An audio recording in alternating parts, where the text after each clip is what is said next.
إن الحمد لله نحمده ونستعينه ونستغفره ونعوذ بالله من شرور أنفسنا ومن سيئات أعمالنا من يهده الله فلا مضل له ومن يضلل فلا هادي له نشهد أن لا إله إلا الله وحده لا شريك له ونشهد أن محمدا عبده ورسوله صلى الله عليه وعلى آله وأصحابه ومن تبعهم بإحسان إلى يوم الدين. قال تعالى في كتابه الكريم: يا أيها الذين آمنوا اتقوا الله حق تقاته ولا تموتن إلا وأنتم مسلمون. وقال: يا أيها الناس اتقوا ربكم الذي خلقكم من نفس واحدة وخلق منها زوجها وبث منهما رجالا كثيرا ونساء واتقوا الله الذي تساءلون به والأرحام إن الله كان عليكم رقيبا. وقال: يا أيها الذين آمنوا اتقوا الله وقولوا قولا سديدا يصلح لكم أعمالكم ويغفر لكم ذنوبكم ومن يطع الله ورسوله فقد فاز فوزا عظيما. عباد الله, ma'asyiral muslimin, sidang Jumat yang dirahmati Allah Subhanahu wa taala. Alhamdulillah, segala puja dan puji syukur senantiasa kita panjatkan kehadirat Allah Subhanahu wa taala yang telah memberikan kepada kita banyak sekali nikmat-nikmat serta karunia-Nya. Termasuk di antaranya nikmat kesehatan, nikmat umur panjang serta nikmat kesempatan. Yang dengannya lah Allah Subhanahu wa taala masih memberikan kepada kita kesempatan menunaikan satu di antara syariat-syariat Allah Subhanahu wa taala, yaitu salat Jumat secara berjamaah. Tak lupa kita pun patut bersyukur kepada Allah Subhanahu wa taala yang telah memberikan kepada kita nikmat yang lebih agung daripada nikmat-nikmat yang lainnya, yaitu nikmat Islam serta nikmat iman yang wajib kita syukuri. Lantas bagaimana cara kita mensyukurinya? Dengan meningkatkan ketakwaan kita kepada Allah Subhanahu wa taala. Bukankah Allah Subhanahu wa taala pernah berfirman, "Ya ayyuhalladzina amanu taqullaha haqqa tuqatih." Wahai orang-orang yang beriman, bertakwalah kalian kepada Allah Subhanahu wa taala. Takwa yang bagaimana? Dengan sebaik-baiknya takwa, haqqa tuqatih. Wala tamutunna illa wa antum muslimun. Dan jangan sampai kalian meninggal dunia, jangan sampai kita meninggal dunia kecuali kita dalam keadaan muslim. Cuma yang rahmati Allah Subhanahu wa taala. Allah Subhanahu wa taala pun pernah memerintahkan kepada kita agar kita senantiasa introspeksi diri, muhasabah. Allah Subhanahu wa taala berfirman, "Ya ayyuhalladzina amanu taqullaha." Wahai orang-orang yang beriman, bertakwalah kalian kepada Allah Subhanahu wa taala. Wal tanzur nafsum ma qaddamat lighad. Dan hendaklah setiap jiwa melihat sesuatu apa yang telah ia persiapkan untuk hari esok. Wattaqullah. Allah memulai wasiat yang tadi dimulai dengan takwa, yang berisi tentang lihatlah apa yang telah kau persiapkan untuk hari esok, dimulai dengan takwa dan diakhiri dengan takwa pula. Wattaqullah, dan bertakwalah kalian kepada Allah Subhanahu wa taala.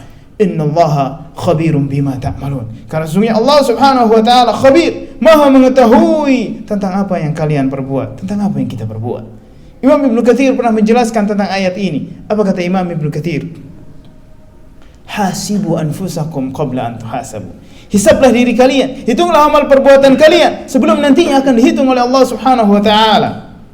Wanzuru madza dakhartum li anfusikum minal a'mali shalihah. Dan hendaklah setiap dari kalian melihat sesuatu apa yang telah kalian tabung dari amalan saleh. Untuk apa itu? Liyaumi ma'adikum, untuk hari di mana kita dikembalikan di hadapan Allah Subhanahu wa taala.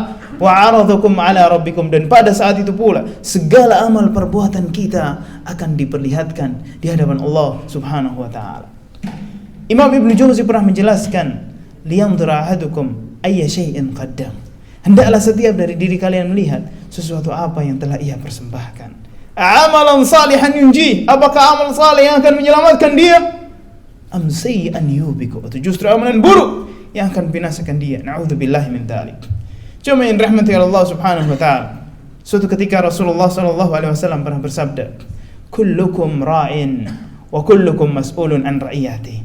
Setiap dari kalian adalah pemimpin, dan setiap pemimpin bertanggung jawab atas apa yang dia pimpin. Cuma yang rahmati Allah Subhanahu wa taala. Kalaupun seseorang dibebankan dengan suatu amanat, maka apa yang harus dia lakukan? Jangan pernah hianati amanat tersebut. Tunaikanlah amanat tersebut dengan baik. Jika masa tugas belum selesai, padahal sudah berjanji dengan bersumpah dan merampungkannya, maka sudah barang tentu janji tersebut harus dipenuhi.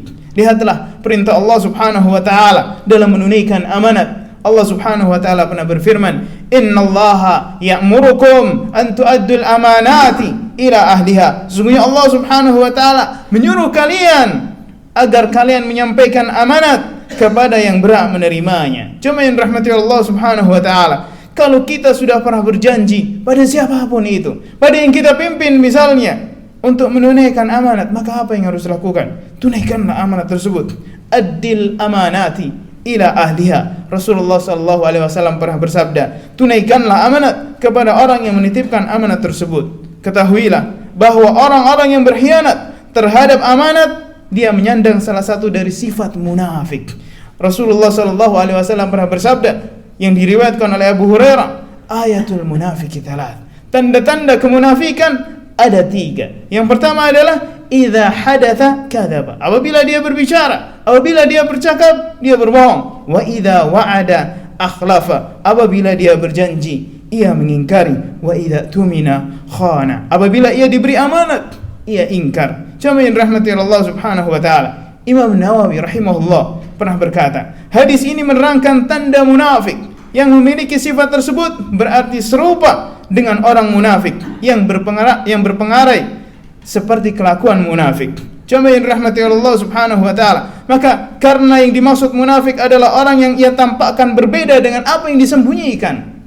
Yang di depan berbeda dengan apa yang ada di belakang. Maka pengertian munafik ini terdapat pada orang yang memiliki tanda-tanda tersebut. Na'udzubillahi min dzalik. Kita berlindung kepada Allah Subhanahu wa taala dari tanda-tanda tersebut. Imam Ibnu Katsir rahimahullah pernah berkata, menunaikan amanat yang dimaksud adalah umum, mencakup segala hal yang diwajibkan pada seseorang hamba, entah itu hak Allah Subhanahu wa taala ataupun hak sesama manusia. Cuma yang dirahmati Allah Subhanahu wa taala. Bahkan kita pun ketika kita menjadi seorang pemimpin, benar-benar kita harus memegang amanat. Karena banyak pemimpin yang dia hanya mengingkari janji-janjinya. Dari Abu Dzar rahimahullah, dari Abu Dzar radhiyallahu anhu, dia pernah berkata, "Wahai Rasulullah, mengapa engkau tidak memberikanku kekuasaan?"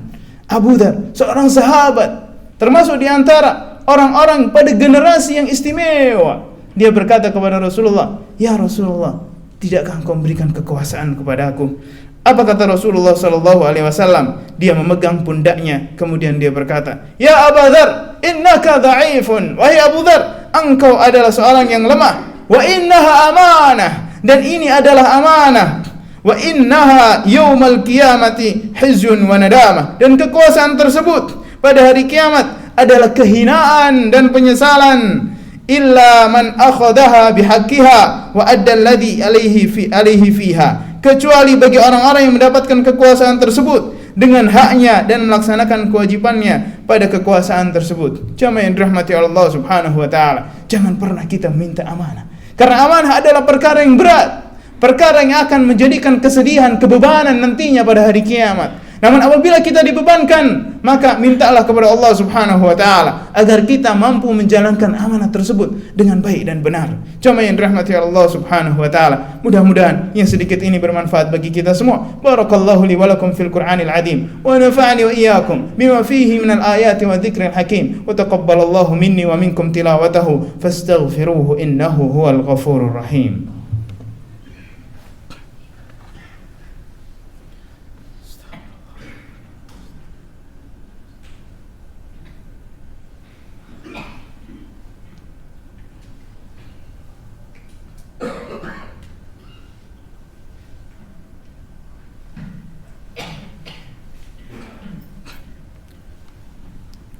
Alhamdulillahi rabbil alamin wal 'aqibatu lil muttaqin wala 'udwana illa 'alal zalimin. Asyhadu an la ilaha illallah wahdahu la syarika lah إله الأولين والآخرين وأشهد أن محمدا عبده ورسوله المبعوث رحمة للعالمين صلى الله عليه وعلى آله وأصحابه ومن تبعهم بإحسان إلى يوم الدين.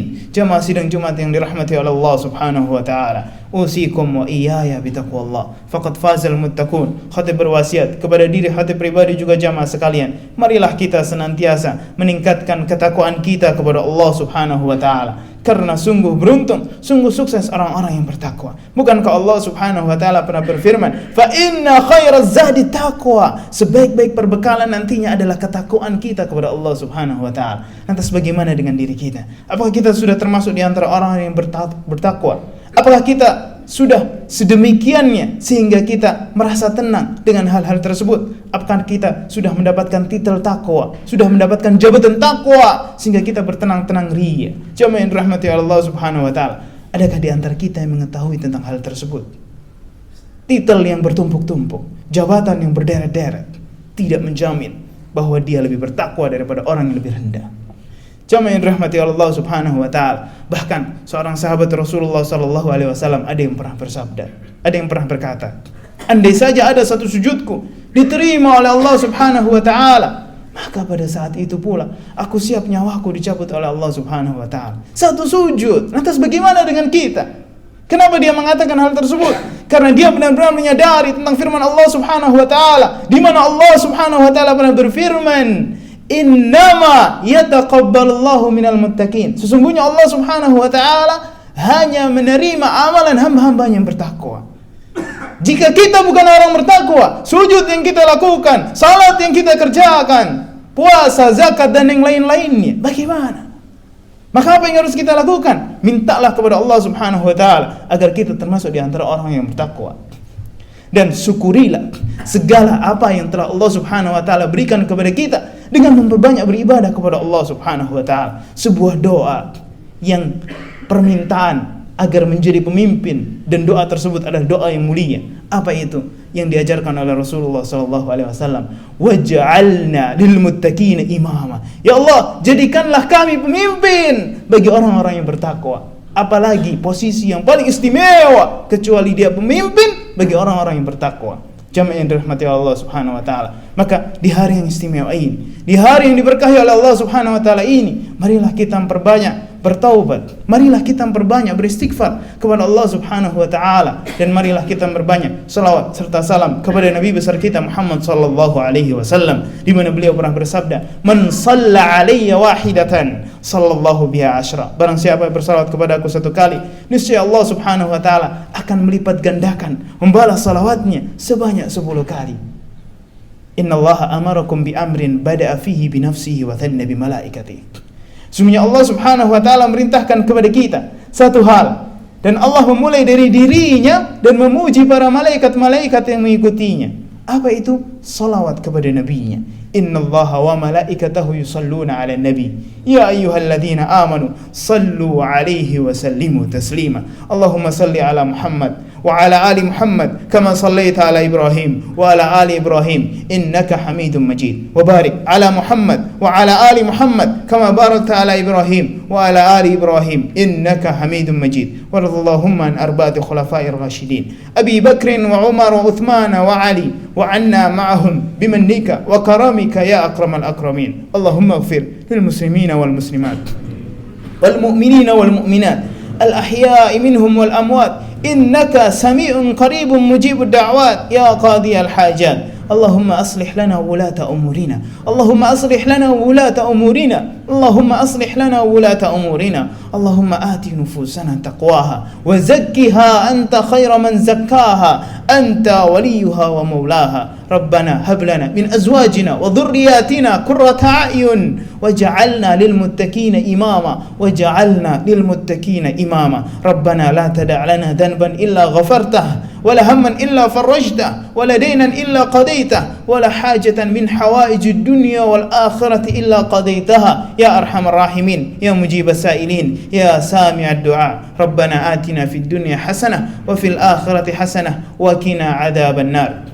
عباد الله إن الله يأمركم بالعدل والإحسان وإيتاء ذي القربى وينهى عن الفحشاء والمنكر والبغي يعظكم به لعلكم تذكرون ولذكر الله أكبر. أقم الصلاة.